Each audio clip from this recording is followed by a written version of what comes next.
Qindra shqiptar përpiqen çdo vit të kalojnë kanalin e La Manshit me varka të vogla në kërkim të një jete më të mirë në Mbretërinë e Bashkuar.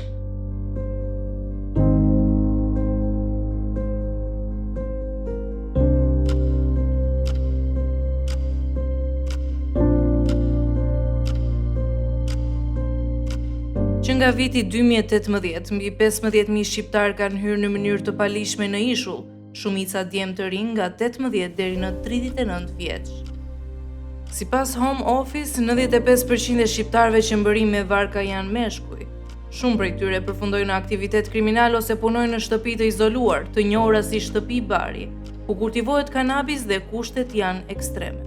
Historia e Bekim Halilajt është një nga qindra shqiptarët që kanë gjetur vdekje në kërkim të një jete më të mirë. I riu u largua nga Shqipëria për të ndihmuar familjen, por përfundoi i varur në një tabelë sinjalistike në Bruksel. Hetimet nuk përjashtojnë lidhjet me rrjete kriminale, duke reflektuar rreziqet reale që përballen emigrantët shqiptar në Angli. Punëtorët shqiptar në këto shtëpi jetojnë në izolim total. Ushqimi dhe dritat janë të kufizuara, lëvizjet jashtë është ende ndaluar. Dhe dhuna është e zakonshme.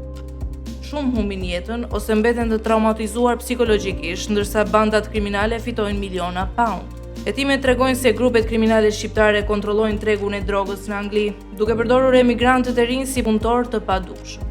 Nga 2018 deri më sot, mbi 1200 shqiptar janë në burgjet britanike, kryesisht për kultivim dhe shpërndarje kanabisi.